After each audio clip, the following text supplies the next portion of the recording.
eu quero dizer o seguinte, nesse país é proibido proibir as pessoas de sonharem. As pessoas sonham e cabe ao governo tentar fazer com que esse sonho se torne realidade, não fazendo o sonho acontecer, mas criando oportunidades para que a pessoa possa conseguir realizar o seu sonho.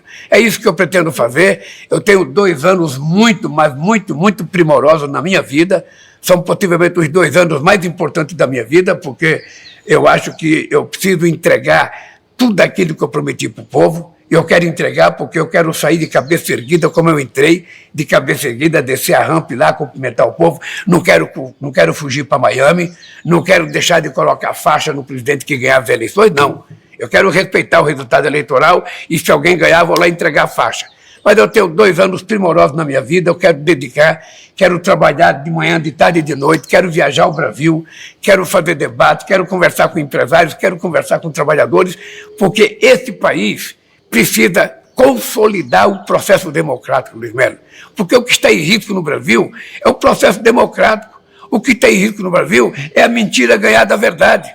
Você aprendeu desde pequeno. Acho que a tua mãe lhe falou muitas vezes, meu filho, a mentira voa, a verdade engatinha. Então nós estamos vivendo num mundo em que a mentira tem ganhado um espaço extraordinário. É só ver as eleições nos Estados Unidos, é só ver o que está acontecendo na Alemanha, o que aconteceu em outros países, para a gente poder dizer a coisa mais importante que nós temos que fazer é fazer o povo entender que a democracia é o melhor sistema de governo. É esse, então, o Brasil que o governo do senhor está construindo para discutir com os brasileiros, não é não, presidente? É isso, Luiz. É um país que será resultado da compreensão do povo brasileiro. Veja, por que nós chamamos os governadores para discutir o PAC? Era porque nós não queríamos fazer obras saindo de Brasília para o Amapá sem que a gente ouvisse o governador do Amapá. Ele que sabe quais são as obras importantes para o estado do Amapá. O povo do Amapá é que sabe o que é importante. Então, nós vamos, realizar aquilo que foi acordado só para o estado do Amapá. O PAC previu 4 bilhões e 700 milhões, dos quais 3 bilhões e 600 só para o Amapá, e desse dinheiro todo, até julho de 2024, nós já tínhamos empregado 800 milhões de reais. Então você percebe que falta muita coisa para acontecer no Amapá e nós vamos fazer acontecer. Presidente, os índices de desemprego no país já caíram e muito, né? Diz aí o IBGE, em pesquisa recente, mas o brasileiro ainda tem tido alguma dificuldade em colocar alimento na mesa dele. Essa alta do preço, presidente, como é que o senhor está lidando com isso? Tem preocupado a cabeça do senhor tudo isso? Não, a coisa que mais me preocupa, Luiz, é a questão do aumento do custo de vida. Eu vivi dentro de fábrica há 27 anos, num período eu vivi com inflação de 80% ao mês, eu receber meu pagamento, eu tinha que correr no atacadista lá e comprar até coisa que eu não precisava para que meu salário não fosse desvalorizado. Então eu tenho uma preocupação extraordinária, a gente vive um mundo meio complicado. Veja, nós temos o menor índice de desemprego da história do Brasil. Eu tenho conversado com muitos empresários do Norte, do Nordeste, do Sudeste, em que eles se queixam muito que querem contratar mão de obra, essa mão de obra não existe. E eles jogam a culpa no benefício que o governo oferece para a população. O governo oferece benefícios na perspectiva de que as pessoas possam arrumar emprego e sair desse benefício, porque o benefício é para ajudar os mais necessitados. Ora, então o que é que nós estamos discutindo nesse instante? Nós estamos discutindo o seguinte, é preciso saber qual é a causa de que as pessoas não estão querendo entrar no mercado de trabalho. Possivelmente o salário seja baixo, possivelmente a juventude não tenha mais o sonho que eu tinha de assinar uma carteira profissional e trabalhar numa fábrica das 7 da manhã às 6 da tarde, possivelmente essa juventude queira, ser empreendedor, eles queiram fazer uma prática empresarial, eles querem trabalhar por conta própria. Então, nós estamos trabalhando para que a gente também dê oportunidade às pessoas que querem trabalhar por conta própria.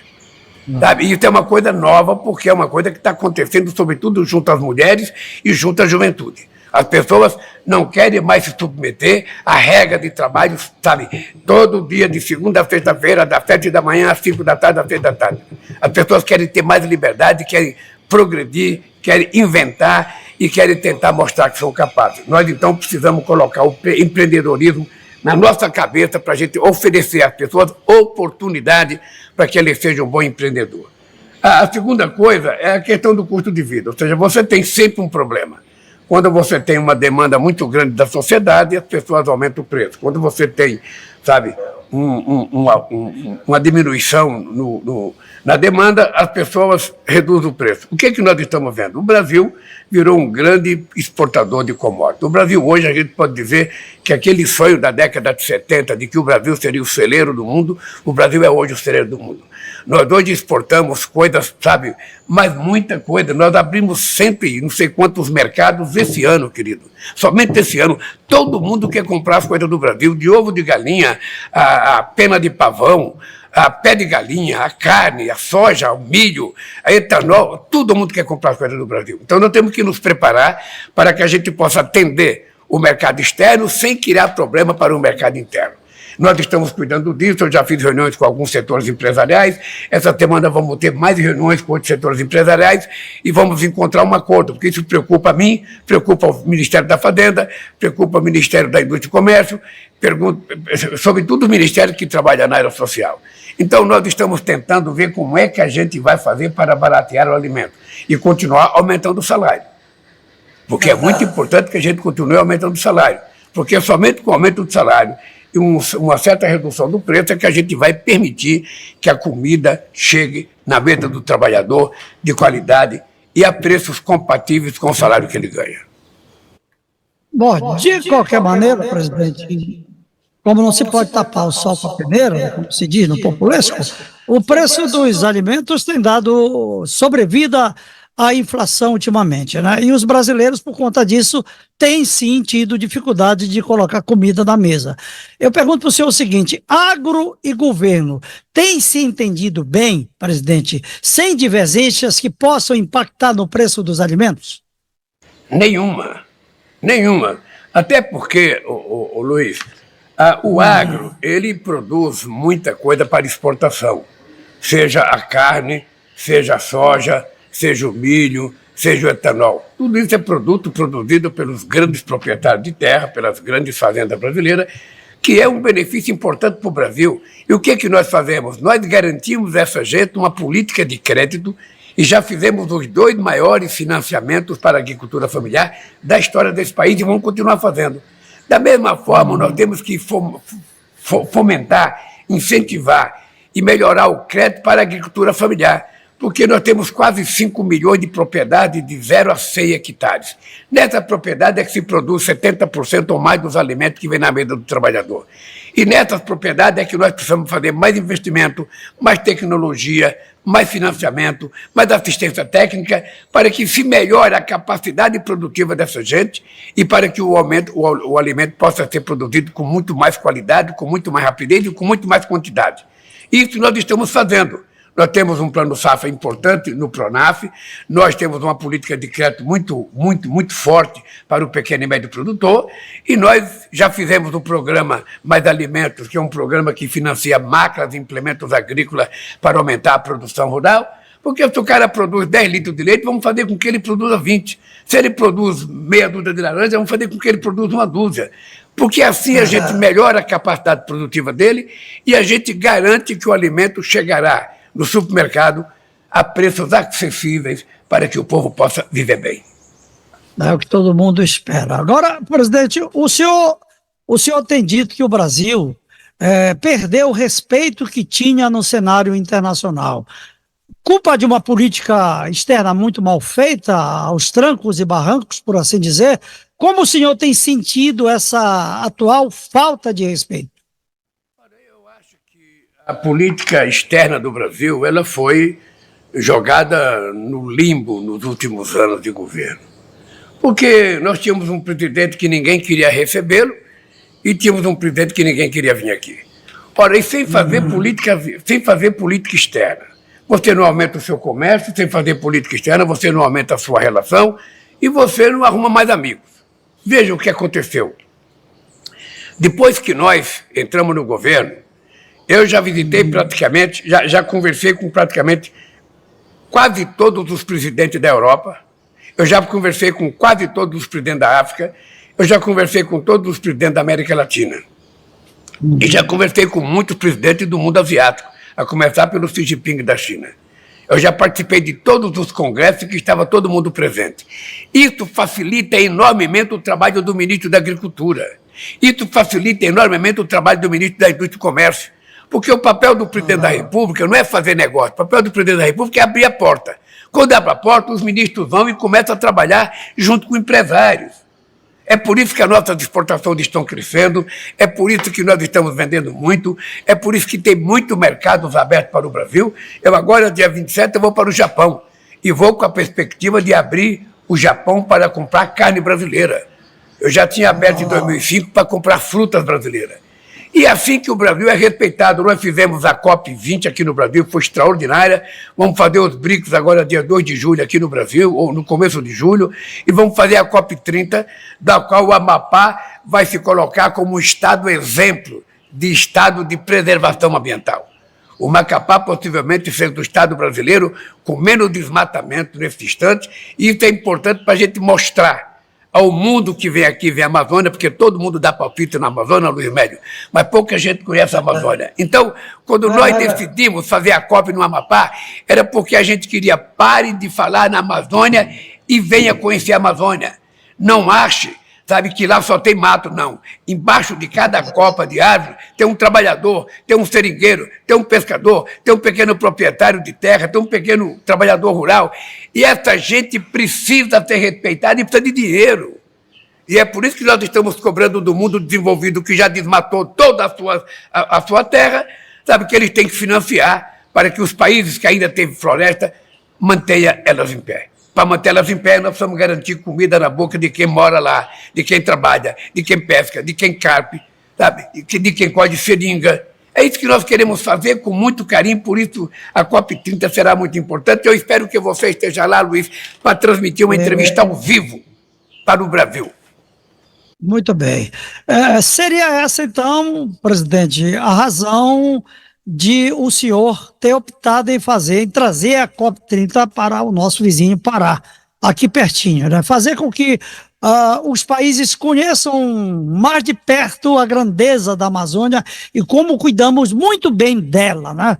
Seria dar esse exemplo para eles, mais ou menos isso? Ô Luiz, tem uma coisa importante. Um tempo desse eu estava conversando com uma jornalista sueca e ela me contava que quando ela era pequena, o pai dela comprou um pedaço de terra na Amazônia para ela. Sabe aquele negócio na década de 80, de 90, a gente oferecendo terra na Amazônia porque era preciso preservar?